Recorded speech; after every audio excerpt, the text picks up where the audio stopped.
ఒకసారి 5:17. ఏలియా మన వంటి స్వభావం గల మనుషుడే వర్షింపకున్నట్లు అతడు ఆసక్తితో ప్రార్థన చేయగా 300 సంవత్సరాలు వరకు భూమి మీద వర్షము లేదు. అతడు మరలా ప్రార్థన చేయగా ఆకాశం వర్షమిచ్చెను, భూమి తన ఫలం ఇచ్చెను. దేవుని మాట దీవించును గాక. చిన్న ప్రార్థన. మహాగణుడా, మహోన్నతుడా, నీకు వందనాలు, స్తోత్రాలు డాడీ.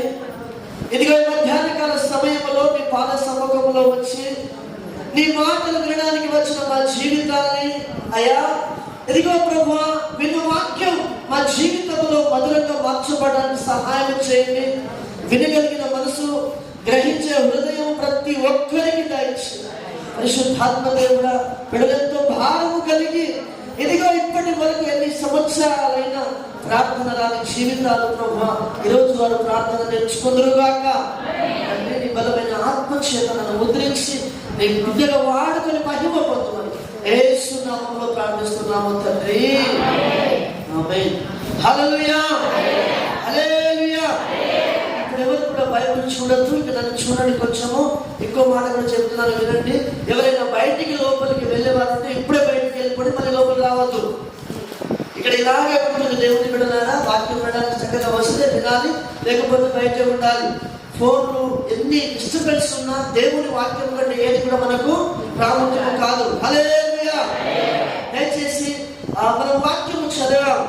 ఎవరి గురించి చదివామంటే ఏలియా కోసము చదివాము. ఏలియా మనలాంటి స్వభావం కలిగిన మనుషుడే అని రాయబడి ఉంది. అన్నయ్య చూడండి ఒకసారి, ఎటు అటు చూడద్దు, కరెక్ట్గా చూస్తూ దేవుని వాక్యాన్ని విందాం. ఏలియా మనలాంటి స్వభావం గల మనుషుడే అని యాకోబు ఎందుకు రాశాడు తన పత్రికలో? ఏలియా కొన్ని వేల సంవత్సరాల ముందు ఓ వ్యక్తి తన జీవితంలో జరిగిన విషయాలు మళ్ళీ జ్ఞాపకం చేసుకుంటూ యాకోబు దేవుడు తన పత్రికలో రాస్తూ ఉన్నాడు. యాకోబు ఎవరు చెప్తున్నారంటే ఏలియా మనలాంటి, ఎలాంటి ఆయన 2 చేతులు, 2 కాళ్ళు, 2 చెవులు, 2 ముక్కులు, ఒక ముక్కే, దేవుని బిడ్డల 2 కళ్ళు, ఇవన్నీ కూడా తనకి ఏమున్నాయో అవన్నీ కూడా మనకు ఉన్నాయి.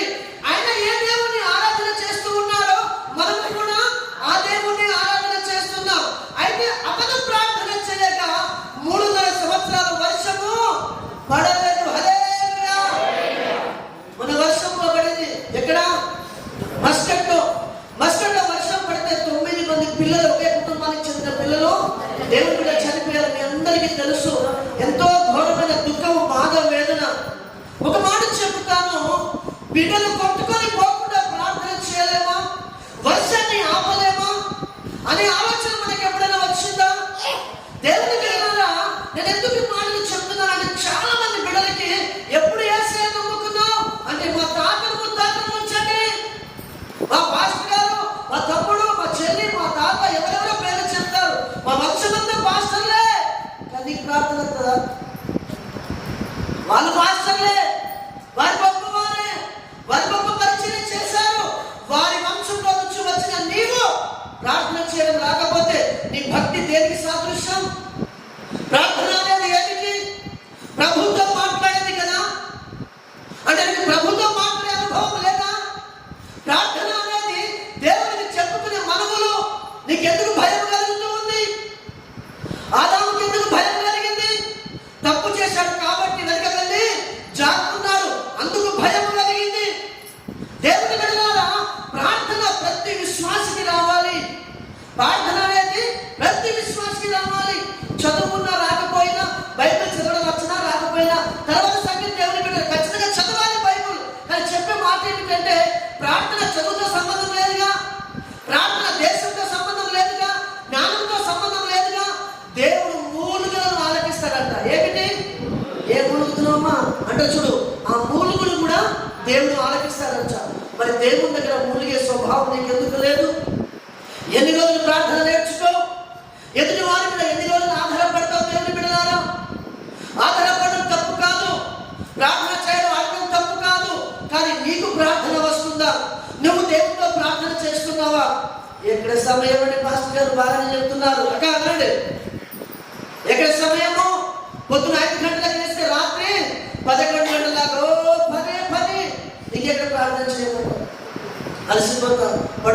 మీకు చెప్పరు బాగానే మీ కంపెనీలో పనిచేస్తాయా అని మీరు అనుకుంటారు.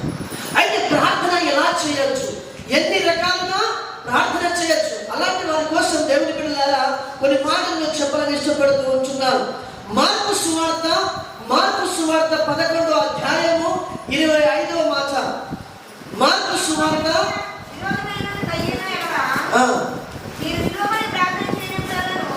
మీరు నిలవబడి ప్రార్థన చేయనప్పుడల్లను వారిని క్షమించాలి. ఈ మాట వినాలి. మనం ఎలా ప్రార్థన చేయాలంట? నిలబడి ప్రార్థన చేయాలి. చాలా మంది బిడ్డలకు తెలియని విషయం ఏంటంటే చర్చికి వచ్చి మోకరిస్తేనే ప్రార్థన చేయాలి, లేకపోతే ఇంట్లో ఉండి స్నానాలు చేసుకుని అన్ని కాచుకుని కడుపుని ప్రార్థన చేస్తేనే ప్రార్థన చేయాలి, లేకపోతే ప్రార్థనే చేయవద్దు. తప్పు దేవుని బిడ్డలారా, తప్పు. ఇప్పుడు ఈ యాక్సిడెంట్ అయింది, రోడ్డు మధ్యలో యాక్సిడెంట్ అయింది, అర్థమవుతుంది మాట. రోడ్డు మధ్యలో యాక్సిడెంట్ అయింది, ప్రాణం ఊపిరితో ఉన్నాడు. స్నానం చేసేస్తావా? చెప్పండి సార్. అక్కడ స్నానం చేసి ప్రార్థన చేస్తాడు. ఓ సేవకుడు అన్నాడంట, ఈయన ఎవరో పాపం చాలా కడుపు నొప్పితో బాధపడి చావు బతుకుల్లో ఉన్నాడంట. ఆయన అన్నాడంట, సేవకుడు అన్నాడంట, నేను ఇక సిద్ధపడలేదంట. ఏంటిదంట? ప్రార్థన అనేది సిద్ధపడి వచ్చేదా? ప్రార్థన అనేది ఏమిటి? దేవుడితో మాట్లాడేది, నీ మనవులు దేవుడికి చెప్పేది. నిలబడి కూడా ప్రార్థన చేయవచ్చు అని వాక్యం చెబుతూ ఉంది. మీరు నిలబడి ప్రార్థన చేయనప్పుడల్లా ఎదుటి వారిని క్షమించాలని వాక్యం చెబుతూ ఉంది. ప్రార్థన ఎలా చేయవచ్చు? ఈరోజు నిలబడి కూడా ప్రార్థన చేయొచ్చు. నువ్వు కిచెన్ లో ఉన్నా, నువ్వు ఏ స్థలంలో ఉన్నా, ఏ కంపెనీలో ఉన్నా, ఎక్కడ ఉన్నా దేవుని బిడ్డలారా, నీ ప్రయాణంలో ఉన్నా కూడా నువ్వు ఏం చేయొచ్చు? ప్రార్థన చేయవచ్చు. హల్లెలూయా. దేవుని బిడ్డలారా, సూర్ ప్రాంతంలో పరిచర్యకు వెళ్ళే వాళ్ళు మేము చాలా సార్లు సేవకులు వెళుతున్నప్పుడు సేవకులు డ్రైవింగ్ చేస్తూ ఉంటే వెనుకలో ఉన్న మేమందరం కూడా ప్రార్థన చేసే వాళ్ళము. ప్రార్థన అనేది ఓ స్థలానికి, ఓ విషయానికి మోకరించి, అలాగే మోకరించి ప్రార్థన చేయదని నేను చెప్పట్లేదు. ఆ వాక్యం కూడా ఉంది దేవుని బిడ్డలారా. కానీ మీరు ఇంట్లో పని చేసుకుంటూ ఉన్నారు, కంపెనీలో పని చేసుకుంటున్నారు, మీకు సమయంలో దొరకదు. మీరు ఎప్పుడు ప్రార్థన చేస్తారు అప్పుడు? అందుకే మన జీవితమే ప్రార్థన అయిపోవాలి. దేవునికి స్తోత్రం. అది ఎలా చేస్తావు? నువ్వు ఏ స్థలంలో ఉన్నా. కొంతమంది అక్కడ నాకు బాగా తెలుసు, మంచోళ్ళు 24 hours చెవులు ఏముంటాయి? ఇయర్ ఫోన్స్ ఉంటాయి. ఏముంటాయి? ఊట బయటకి తీయరు. మామ పెద్దలు మా బిడ్డ ఏమో మార్గం భయమో మార్గమో లక్ష్మీ ఉంటుంది కానీ వినదు. చెవులు ఏముంది? Year phone. అంటే మాట్లాడడానికి, మనుషులతో మాట్లాడడానికి ఏ స్థలమైనా నీకు అభ్యంతరం లేదు. పని చేసుకుంటూ మాట్లాడుకుంటూ ఉన్నావు కదా, అర్థం కాదని చెప్తూ ఉన్నాను. మీరు మంచోళ్ళు, మీ కుటుంబంతోనే మాట్లాడుతూ ఉండొచ్చు, దేవుని బిడ్డలారా, మీ పిల్లలతోనే మాట్లాడుతూ ఉండొచ్చు, ఎవరితో మాట్లాడుతారో మీకు బాగా తెలుసు. కానీ ఓ మనుషులతో మాట్లాడినప్పుడు ఇంత ఫోన్ వాడుకుంటున్నావుగా, నీ దేవుడితో మాట్లాడడానికి ప్రార్థన ఎందుకు వాడుకో? నీ ప్రభుతో ముచ్చటించడానికి నిలబడి అదే సమయం ప్రభుకి ఎందుకు ఇవ్వకూడదు? దేవుని బిడ్డల ప్రార్థన చేయమంటే మనం సాకులు చెబుతాం, సమయం లేదు. వాక్యం చెబుతుంది నిలబడి కూడా. నిలబడుతున్నామా? నిలబడి కూడా దేశాలను చెప్పరాదు. కొంతమందికి వందనాలు చెప్పరాదు. ఏం భక్తి సాధన చెప్పరాదు. సరే అర్థం కాదు. ఏం నేర్చుకుంటున్నా? ఎన్ని సంవత్సరాలు చర్చ చేస్తున్నావు? దేనికి వస్తున్నావు చర్చ? చెప్పండి సార్. ఓ ప్రార్థన రాదు, ఓ వందనం రాదు, ఓ ఆత్మీయత లేదు.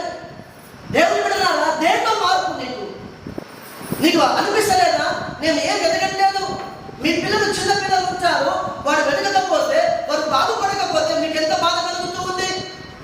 నువ్వు ఎలా బాగుపడతాడు అని బాధ కలుగుతుందా లేదా? మరి మిమ్మల్ని చూసినప్పుడు ప్రభు ఏమనుకుంటాడు? చెప్పండి. ఏ విషయంలో ఎదుగుతున్నావు? లక్షలు సంపాదిస్తూ ఉన్నావు. లక్షలు సంపాదన మంచిదే, కానీ అదే బతుకు కాకులుగా. ప్రార్థన ఎందుకు రాదు? బాప్తిసం ఎందుకు తీసుకున్నావు? చర్చికి ఎందుకు వస్తున్నావు అంటే పాస్టర్ వచ్చుడు కాదు, ఇప్పుడు తిడుతున్నాడని మీరు అంటున్నావు. దేవుని బిడ్డలారా, ప్రార్థన ఊపిరి అయిపోవాలి. ప్రార్థన ఏమైపోవాలి? ఊపిరి అయిపోవాలి. మీ తమ్ముడి గారు చెబుతున్నాను మీకు, మీ జీవితంలో ఏది ఉన్నా లేకపోయినా ప్రార్థన ఖచ్చితంగా ఊపిరి అయిపోవాలి ప్రతి ఒక్కరికి. హల్లెలూయా. ప్రార్థన లేని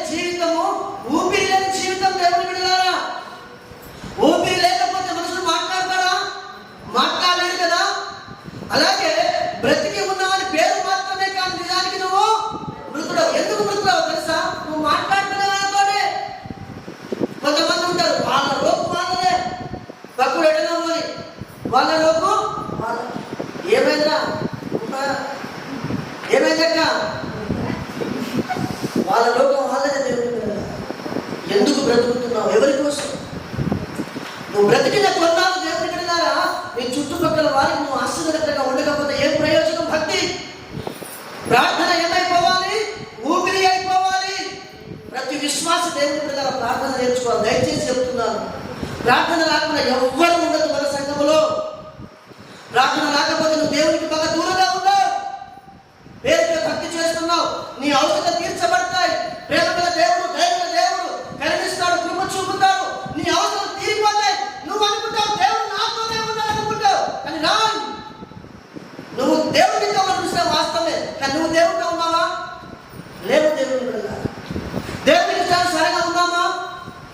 మీ పిల్లలు మంచివారు ఉన్నారు, చెడ్డవారు ఉన్నారు. అందరి పిల్లలు వాళ్ళలో మంచి లక్షణాలు ఉన్నాయి, చెడు లక్షణాలు ఉన్నాయి. అలా అని చెప్పేసి వాళ్ళ అవసరాలు తీరకుండా నువ్వు మార్చుతావా? మన బుక్స్ కావాలంటే బుక్స్, వస్త్రాలు కావాలంటే వస్త్రాలు, బైక్ కావాలంటే బైక్. వాడు మంచిగా ఇస్తున్నావా? అలాగే నిన్ను కూడా దేవుడు ఆయన కన్నాడు కాబట్టి, సురక్షించాడు కాబట్టి, నిన్ను ప్రేమిస్తున్నాడు కాబట్టి నీ అవసరాలు తీరిపోతున్నాయి. అంటే మన మనుషులం కాదు, మన గుర్తు పెట్టుకోండి. మన అవసరాలు తీరిపోతున్నాయి అంటే దేవుడు మన పట్ల కనికెర పడుతున్నాడు, కృప చూపుతూ ఉన్నాడు. ఎందుకు? మీ బిడ్డలు మీరేమనుకుంటారు? అయ్యో బైక్ కొనిస్తే కాలేజీ క్రమంగా వెళ్తాడేమో, అయ్యో వస్త్రాలు కొనిస్తే చక్కగా చదువుకుంటాడేమో, చెప్పిన మాట వింటాడేమో. దేవుడు కూడా అదే ప్రేమ చూపుతున్న మన పట్ల. నా బిడ్డకి అవసరం తీరిపోతే దేవుడు నా ప్రార్థన విన్నాడు, నాకు అవకాశం ఇచ్చాడు, నా మొరను విన్నాడు. నన్ను అందరూ తీసివేసినా అని తీసివేయలేదు. ఒంటరి జీవితంలో ప్రార్థన చేస్తే చాలు. ఎంత ఓదార్పు! అసలు దేశంలో దేవుడి బిడ్డలు ఎంతమంది ఒంటరిగా ఉండడం లేదు, ఎన్నిసార్లు కన్నీరు కారట్లేదు. అప్పుడు దేవుడు ప్రార్థన ఆలకించలేదా? మరి మీ ప్రార్థన ఆలకిస్తే మీరు ఎందుకు ఆలకించలేదన్నమాట? దేవుడు మీ ప్రార్థన ఆలకించాలి. మీరు శ్రమలో ఉన్నప్పుడు, బాధలో ఉన్నప్పుడు తండ్రి అని మొరపెడితే మీరు జవాబు ఇవ్వాలి. కానీ మీకు ప్రార్థన రాదు. ప్రార్థన రావాలి. ఎలా ప్రార్థన చేయాలి? నిలబడి కూడా ప్రార్థన చేయవచ్చు. హల్లెలూయా. కొన్ని ఇంట్లో దేవుని బిడ్డలారా, కొన్ని ఇంట్లో ఎలా ఉంటుందంటే ఇంట్లో ప్రార్థన చేసుకునే అవకాశం లేదు. అక్కడ చూడండి, ఇంటిలో ప్రార్థన చేసుకునే అవకాశం లేదు. యజమానులు కొంతమందికి దేవుని ప్రార్థన చేయవద్దంటారు. కొన్ని కంపెనీలో చూస్తే ఇంత రూములో 10 బెడ్లు ఉంటాయి, 1, 2, 3 భాగాలు ఉంటాయి. పైన కదుపుతాడు, కింద కదుపుతాడు. ఎటు పెడతాం ఎవరికి తెలియదు. దేవుని బిడ్డలారా, అక్కడ ప్రార్థన చేసుకోవాలంటే చాలా కష్టము. పక్కడు తాగుతూ ఉంటాడు, పక్కడు ఇంకో విగ్రహం పెట్టుకుంటాడు, ఇంకోటి పూజలు చేసుకుంటాడు, ఇంకోడు ఇంటికి హలో అంటున్నాడు. పక్కడు భద్రత అవసరమే లేదు. అలాంటి వారి మధ్యలో కూడా మన భక్తిని మనం కాపాడుకోవాలి. అలా ఒంటరిగా ఉన్నప్పుడు ఏం చేయాలి అంటే దేవుని బిడ్డలారా, అవకాశం లేనప్పుడు మా కంపెనీలో నేను 10 సంవత్సరాలు ఉన్నాను ఒకటే కంపెనీలో. దేవుని బిడ్డలారా, మా కంపెనీలో మా రూమ్మేట్ నేను ఇద్దరే ఉండేవాళ్ళం. కానీ వాడు బాగా టీవీ సౌండ్ పెట్టేసి, మంచి మ్యూజిక్ బాక్సులు పెట్టేసి బాగా ఇబ్బంది పెట్టేవాడు. నేను ఒక్క మాట కానివ్వని కాదు, బైబిల్ తీసుకొని చెట్టు కిందకి వెళ్ళి పికాపులో రాత్రంతా కూడా అట్ట పెట్టి వేసుకొని అక్కడ ప్రార్థన చేసేవాడు. దేవుని బిడ్డలారా, నా దగ్గర ఏమైనా సహోదరులు వస్తే రూమ్ లో డిస్టర్బ్ అవుతుందని చెప్పేసి ఆ పికప్ లో కూర్చొని, ఆ వ్యాన్ లో కూర్చొని అక్కడే పెట్టి అక్కడ పెట్టేసుకొని అక్కడ ప్రార్థన చేసే రోజులు ఎన్నో ఉన్నాయి. కంపెనీలో దేవుని బిడ్డలారా లోపల డిస్టర్బ్ అవుతుందని అలాగా. సో భక్తి చేయడానికి ఏది ఆటంకం లేదు. అక్క దేవుని బిడ్డలారా, ఇంటిలో ప్రార్థన చేయడానికి అవకాశం లేకపోతే బాత్రూమ్ తలుపు వేసుకొని గంట సేపు ఏడుకుంటూ ప్రార్థన చేసేలాగ. సో భక్తి జీవితానికి దేవుని బిడ్డలారా ఏది అడ్డం కాదు. మనం అనుకుంటాం చాలాసార్లు, అయ్యో మాకు సమయం లేదు, మాకు చదువు లేదు, మాకెవరు నేర్పిస్తారు. టిక్టాక్లకు ఎంత సమయం సార్ చెప్పండి? మీకు నవ్వుతారు, బుద్ధి లేదు మీకు. ఇంకా వాటి వ్యర్థమైన వాటికి టైం ఇస్తారు. ప్రార్థన ప్రార్థన రావాలిగా, భక్తి ఎందుకు అప్పుడు? ఇలా చెప్తే పాస్టర్ మంచోడు కాదు. సో దేవుని బిడ్డలారా, ఎందుకు చెప్తున్నానంటే మిమ్మల్ని ప్రేమిస్తున్నాను కాబట్టి ఖండిస్తూ ఉన్నాము. హల్లెలూయా.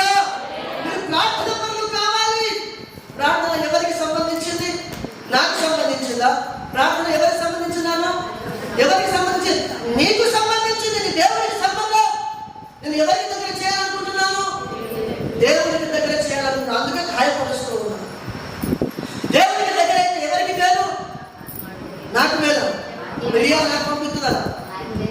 నేను ఈరోజు రాత్రికి వెళ్తున్నా, రియా లేదు, ఎగ్జాంపుల్ చెప్తున్నాను. సో దేవుడు వెళ్ళారా, ఎవరి కష్టమో వారికే, నీ ఆత్మీయత నీకే. నేను చూసి నలుగురు నేర్చుకోవాలి. ఏం నేర్చుకుంటాను?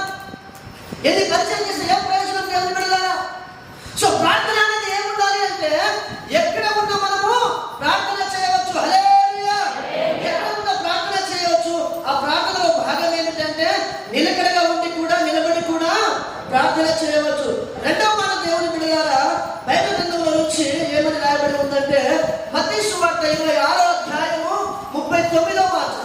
26:39.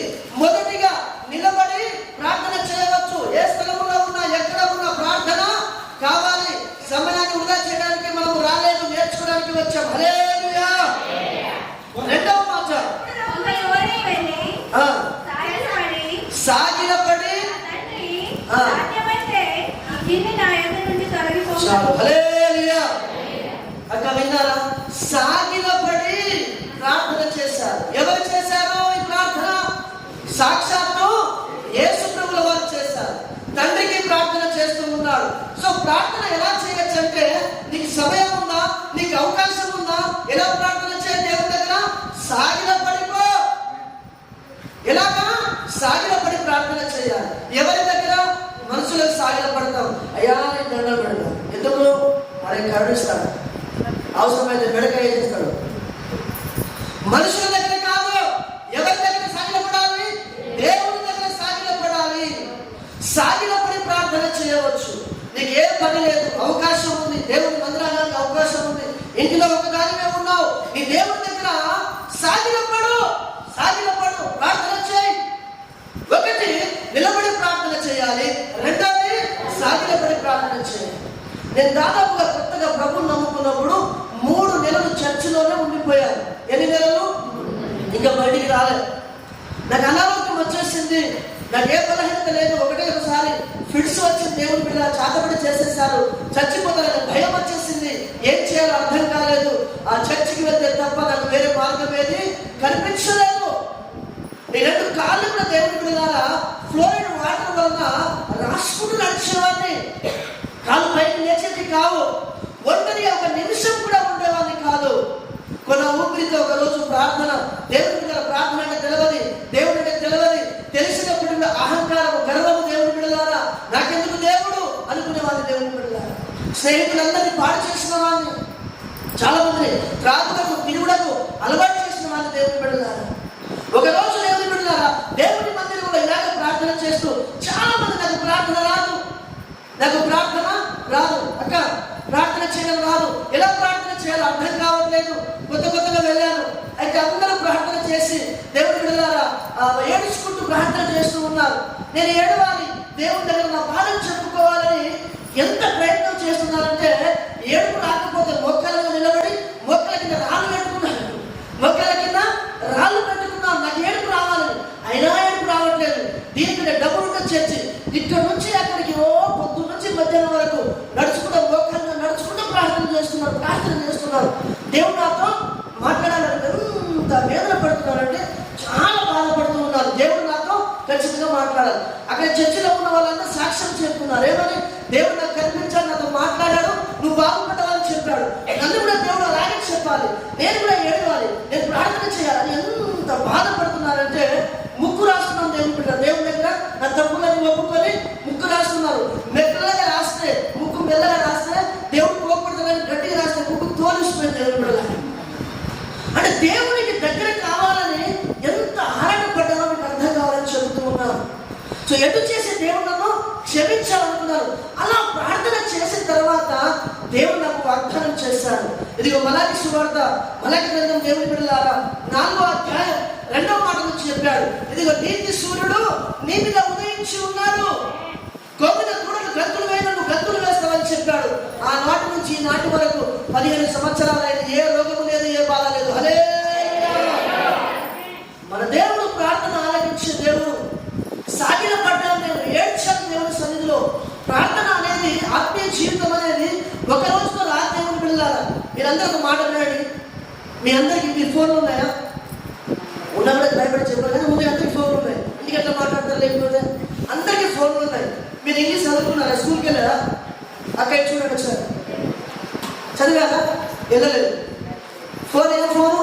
ఇంగ్లీష్లో అన్ని వాడుతున్నారు. ఇది వాట్సాప్, ఇది ఐఎంఓ, ఇది ఇన్స్టాగ్రామ్, ఇది టిక్టాక్, అది ఆట గీట అన్ని టాప్ ఎల్లో ఉన్నాయి, ఫోన్లో ఉన్నాయి. ఫోన్లో ఉన్నాయి. మీరు ఇంగ్లీష్ చదవలేదు, అక్కడ స్కూల్కు వెళ్ళలేదు, కానీ ఫోన్ వాడుతున్నారు. ఎలా వాడుతున్నారు? ఎక్కడి జ్ఞానము? ఎవరిచ్చారు? ఎవరిచ్చారంటే దేవుడు ఇచ్చాడు. బాగా చెప్తున్నారు. మరి ప్రార్థన ఎందుకు దేవుడు? అది ఇచ్చిన దేవుడు ఇంగ్లీష్ రాని భాషనే నేర్పించి ఫోన్ వాడిపించిన దేవుడు నీకు ప్రార్థన ఎందుకు నేర్పించడం అంటున్నా? ప్రార్థన నేర్పించడా? అది అవసరమని నీకు అర్థమైంది. ప్రార్థన అవసరమని ఇప్పటిదాకా అర్థం కాలేదు నీకు. అది నీ భక్తి. ఆ ఫోన్ అవసరమని నా పిల్లలతో ఎలా మాట్లాడాలని అర్థమైంది నీకు.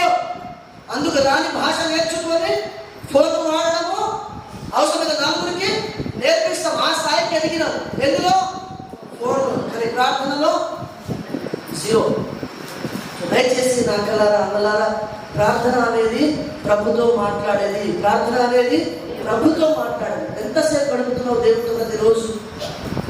ఒకటి, నడుచుకుంటూ ప్రార్థన చేయవచ్చు. రెండోది, సాగిలపడి ప్రార్థన చేయవచ్చు. మూడోది, లూకా సువార్త 22వ అధ్యాయము 41వ వచనం. లూకా సువార్త 22వ అధ్యాయము 41వ వచనం. అక్క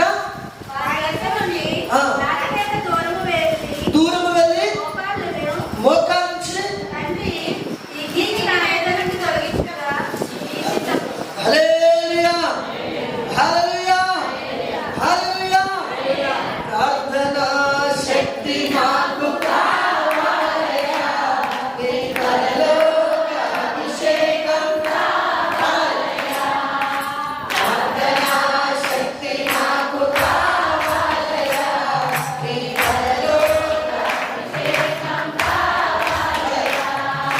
యేసయ్యా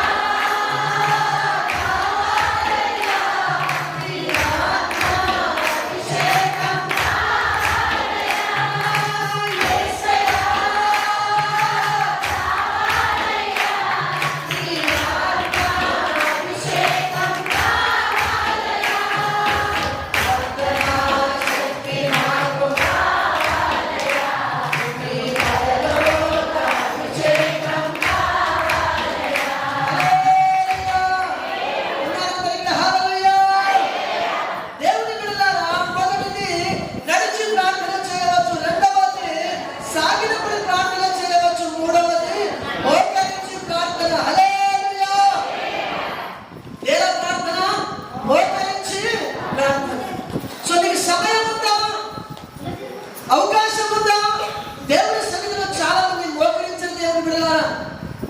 మోకరిస్తే వస్త్రాలు ఖరాబ్ అయిపోతాయి. మోకరిస్తే దేవుని బిడ్డలారా చెప్పడానికి ఎన్నో ఉన్నాయి, కానీ మీకు బాగా తెలుసు ఏం అర్థం వస్తుందో. దేవుని సన్నిధిలో మోకరించడం నేర్చుకోవాలి. పిల్లలు లేకపోతే తల్లులు ఎలా మోకరించి ఏడుస్తారో, ఈ దేవుని సన్నిధిలో మోకరించడానికి మనకు ఎంత ఉండాలంటే, మోకాలు అనేది తగ్గింపుకు సాదృశ్యం. మోకరించడం అనేది అక్క దేనికి? ఇంతకుముందు ఎవరు సాక్ష్యం చెప్పాను. ఎన్ని ఉన్నా నీకు ఏమున్నా ఎలా ఉండాలి? తగ్గింపు ఉండాలి. దేవుడు తగ్గింపు ఉంటే దేవుడు ఖచ్చితంగా మొర ఆలకిస్తాడు. పాత నిబంధనలు మీరు చూస్తే వారు మోకరించి బూడిద పూసుకొని గోనెపట్ట కట్టుకొని ఓ కన్నీళ్లు కారిస్తే దేవుడు జవాబిచ్చినట్టుగా చూస్తాం నెహెమ్యా గ్రంథంలో. దేవుడు బిడ్డలారా, సో మోకరించుడు అనేది దావీదు మహారాజు ఎలాంటి వాడు? 10,000 మందితో సమానుడు ఒక్కడే. ఎంతమంది? 10,000 మంది దేవుని బిడ్డలారా. 10,000 మందితో సమానంగా దావీదు దేవుని సన్నిధిలో మోకరించి సాగిలపడి ప్రార్థన చేసేవాడు. నువ్వు ఎలా ప్రార్థన చేస్తున్నావు? అవకాశం ఉండి కూడా మోకరించకపోతే, అక్క అన్న, అవకాశం ఉండి మోకరించకపోతే ఇవ్వరా? నీ గర్వం నీకు అడ్డం వస్తూ ఉంది. సో దేవుని బిడ్డలారా, దేవుడు ప్రభే, సాక్షాత్తు ప్రభే మోకరించి ప్రార్థన చేశాడు. నువ్వు నేను ఎలా ప్రార్థన చేయాల్సి చెప్పాల్సింది. సో దయచేసి మూడో విషయం ఏమిటంటే మోకరించి ప్రార్థన చేయాలి. చివరి మాట చెప్పి నేను ముగించేస్తాను దేవుని బిడ్డలారా. ఇదిగో తిమోతి పత్రిక 2:8, తిమోతి పత్రిక 1 తిమోతి పత్రిక 2వ అధ్యాయము 8వ వచనం, 2:8. దేవుని బిడ్డలారా ఇక్కడ ఎలా ప్రార్థన చేశారు భక్తులు చూద్దాం. కావున ప్రతి స్థలమందు పురుషులు ఎలాంటి చేతులంట? పవిత్రమైన చేతులెత్తి ప్రార్థన చేయాలని చెప్పండి. కానీ ప్రభుని మహిమ కలుగుతాం. గట్టిగా చెప్పండి కదా. హల్లెలూయా, హల్లెలూయా, హల్లెలూయా. సో ఎంత స్తోత్రము చెల్లితే సాతాము అంత దూరం అయిపోయింది. ఇక నువ్వు హల్లెలూయా అంటే అర్థం అనుకున్నావు అంటే నువ్వు దగ్గరే హల్లెలూయా. సో మోకరించి ప్రార్థన చేశారు. దేవుని బిడ్డల చేతులెత్తి ప్రార్థన చేశారు. ఇదిగో సాగిలపడి ప్రార్థన చేశారు. సో దేవుని బిడ్డల ఈరోజు మనం అర్థం చేసుకోవాల్సిన మాట ఏమిటంటే పురుషులంతా చేతులెత్తి, పరిశుద్ధమైన చేతులెత్తి ప్రార్థన చేయాలి. అందుకే దేవుని మందిరంలో మీరు వచ్చినప్పుడు అక్కడ చేతులెత్తి ఆరాధన చేద్దాం. ఎలాగా? చేతులెత్తి ఆరాధన చేద్దాం. నేను చేతులెత్తుట సాయంత్రకాల నైవేద్యం అనేది ముందుగా అంటాడు దావిని. నువ్వు చేతులెత్తి ఎలా ఉండాలంట? దేవునికి నైవేద్యం అర్పించినట్టు ఉండాలంట.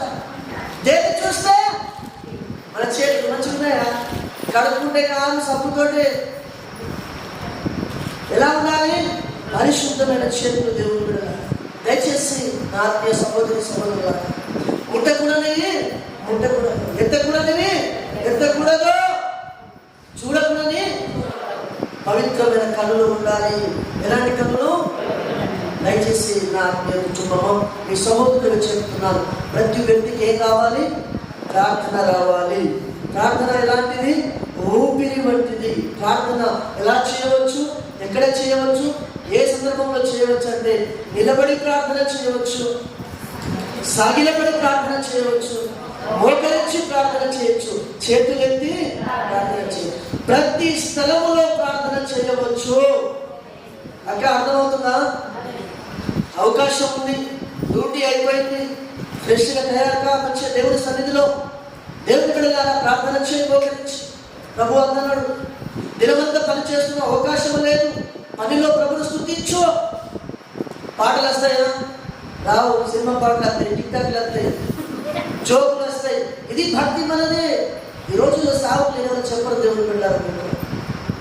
మీకు సంతోషపరిచి మీరు దీవించబడుతురు కాక మీరు అంటారు, అది ప్రార్థన చేతులు కాక. సో దేవుని